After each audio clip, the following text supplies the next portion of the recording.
Thank you for joining us at today's roundtable discussion on a really important topic that affects thousands of businesses and individuals, especially here in the National Capital Region. I welcome my colleagues from Capitol Hill, those on the subcommittee, and those from the National Capital Region. They're all welcome. I want to thank you to the public and private sector partners who have joined us today, who help comprise our nation's national security workforce. From time to time, we like to have these conversations to hear what is going right and what's going wrong in the vetting of our national security workforce. Today, like most of the last year and a half, is a little different. For the first time, we're entirely virtual. While I would prefer to be speaking to you all in person, I know these conversations are critical and efforts do not stop even in the midst of a pandemic. And like the rest of our federal government, we got to get the job done. Today, we will hear briefly from William Litzu, the Director of the Defense Counterintelligence and Security Agency. We're grateful that you could join us. And that agency administers 95% of the background investigations and 70% of security clearance adjudications. Then we'll hear from the Government Accountability Office Director, Brian Mazenak, who will provide an overview of the work his agency is performing to provide oversight and insight into the federal security clearance process.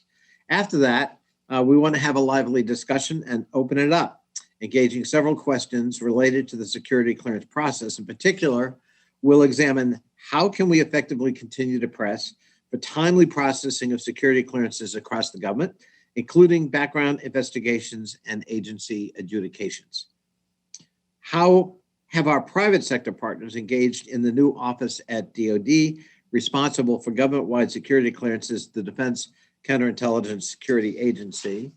And how can Congress and the private sector ensure effective implementation of Trusted Workforce 2.0, as well as security clearance reform efforts such as continuous vetting and interagency reciprocity in ways that promote diversity and inclusion while also protecting privacy? Private sector contractors play a vital role in the government's ability to succeed at its many complex missions, particularly in the national security arena. We must ensure that the security clearance process facilitates our contractors and government agencies in filling critical jobs in a timely manner to support these critical missions. According to the Greater Washington Partnership, roughly 9% of all job postings in the region, spanning from Baltimore to Richmond, require a security clearance.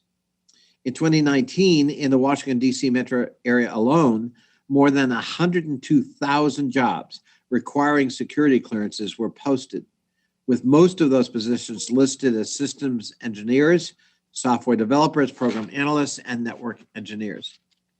Many companies posting the lion's share of those positions are participating today in the virtual roundtable. Booz Allen Hamilton, Mantech International, General Dynamics, Leidos, Northrop Grumman, SAIC, CACI, and others.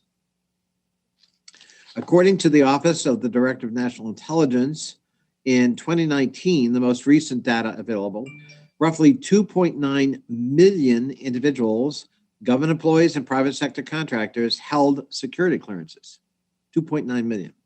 Of those individuals, 1.7 million hold confidential or secret clearances, and just under 1.3 million hold top secret clearances.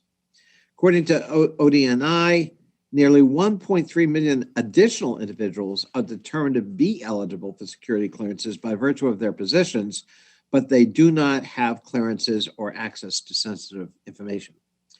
Federal government and the private sector have almost 35% fewer cleared professionals available to fill jobs today than there were in 2013. So we have a ways to go. Private sector companies seeking to hire an individual with a security clearance are finding fewer job candidates are available to fill an increasing number of vacancies, leading to pretty intense competition.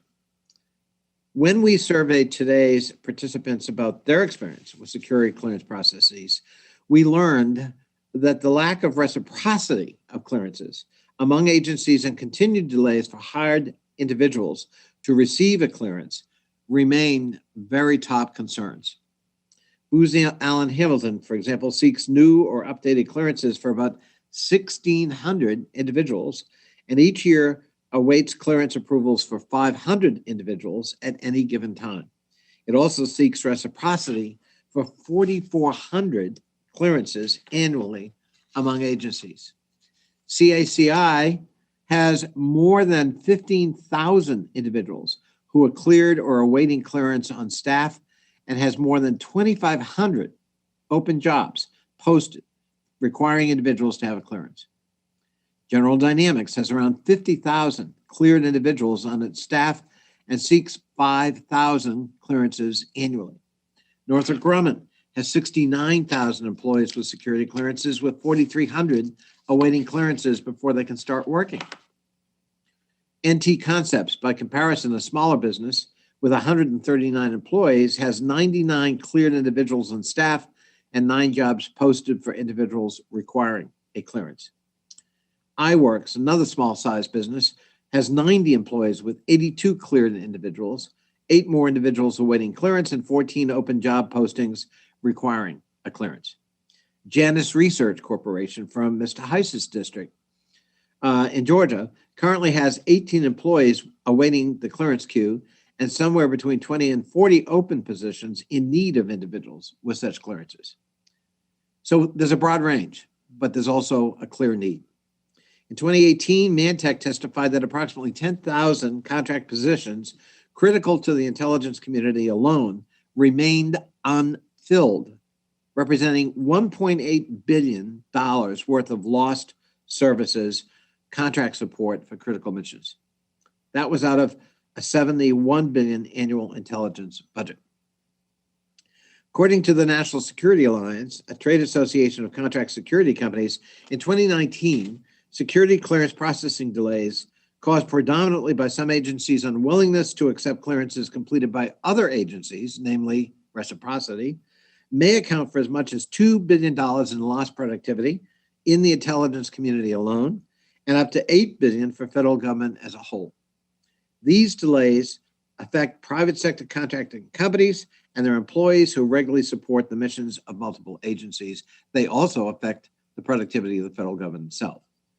As the Greater Washington Partnership found in the 2019 report they did on security clearances, quote, the region will not reach its full economic potential if its digital tech and security clearance jobs are left unfilled.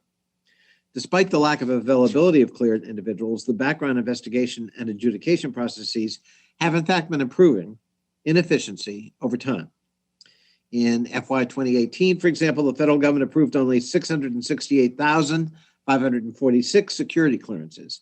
In FY 2019, 1 year later, federal government brought that number up significantly to 964,138 clearances, a 44.2% increase. The increase was in both secret and top secret categories, and yet we know there's more work to be done. Private sector companies have thousands of jobs they need to fill and not enough individuals to fill them. And don't forget, there are federal contracts behind those job vacancies. So this is taxpayer dollars waiting to be put to use. For too long, the government has not been able to conduct thorough background investigations and efficiently adjudicate security clearances in a manner suitable to the standards Congress, federal agencies, and the private sector expect and our national security needs demand. Since I was first elected to Congress, several high-profile incidents made me question how well agencies are vetting individuals for security clearances. 2013, the Washington Navy Yard shooting made Congress question how an individual with troubled record, including arrests for violent episodes involving firearms and signs of mental instability, was nonetheless able to obtain a security clearance. That same year, we learned that a private contractor who conducted background investigations, including the investigation of both the Navy Yard shooter and Edward Snowden, had been conducting fake background checks for 4 years.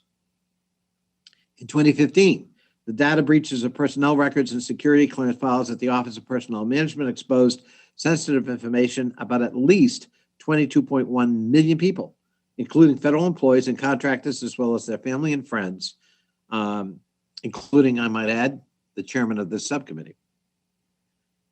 The breach prompted the recent move of the National Background Investigations Bureau out of OPM and into DOD. Over the weekend, the Washington Post reported that a 13-year veteran of the FBI who had top secret clearance was indicted on charges relating to her removing numerous national security documents from her office and bringing them to her unsecured home over a period of years. The intelligence analyst was aware she was violating federal law and now faces up to 10 years in prison. In mid-2018, the Government Accountability Office recognized those challenges and added security clearance investigations to their high-risk list, which I think was a rather signal moment in terms of this discussion. Today, security clearance investigations remain on that high-risk list.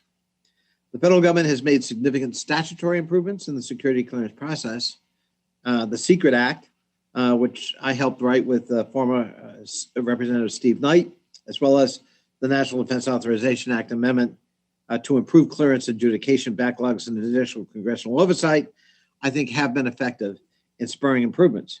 In particular, we're now more capable of counting and tracking security clearances, background investigations, and adjudications. We can pinpoint where the problems persist and focus on solutions, but as the examples I just gave of problematic security clearances, we also have to make sure we get it right.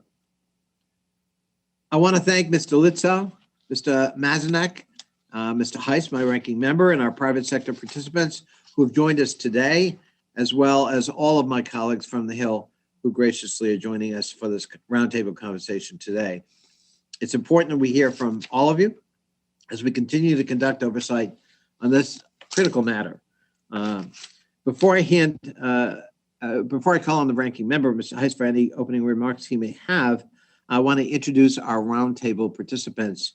And if there's somebody I missed, just raise your hand because we may have been joined by some not on the list.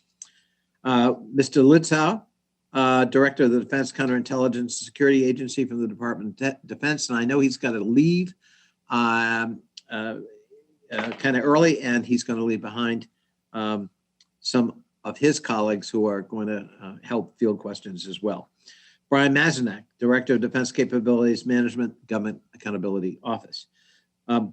Stephanie Castro, Executive Vice President for the Professional Services Council. Donna Rhodes, Vice President of Intelligence Solutions at Leidos. Brian Dunbar, Director of Security at CACI International, which is about to move its headquarters into my district. Jenny Brackens, Security Director, Personnel Security at SAIC. Joe Kraus, Senior Vice President at Mantech. Gregory Torres, Director of Personnel Security at Booz Allen Hamilton. Mary Rose McCaffrey, Vice President of Corporate and Enterprise Security at Northrop Grumman. Heather Sims, Industrial Security Strategy Program Manager at General Dynamics. Kumar Agunamurthy, Senior Vice President at iWorks Corporation. Keith Shepard, Senior Vice President of Operations, NT Congress.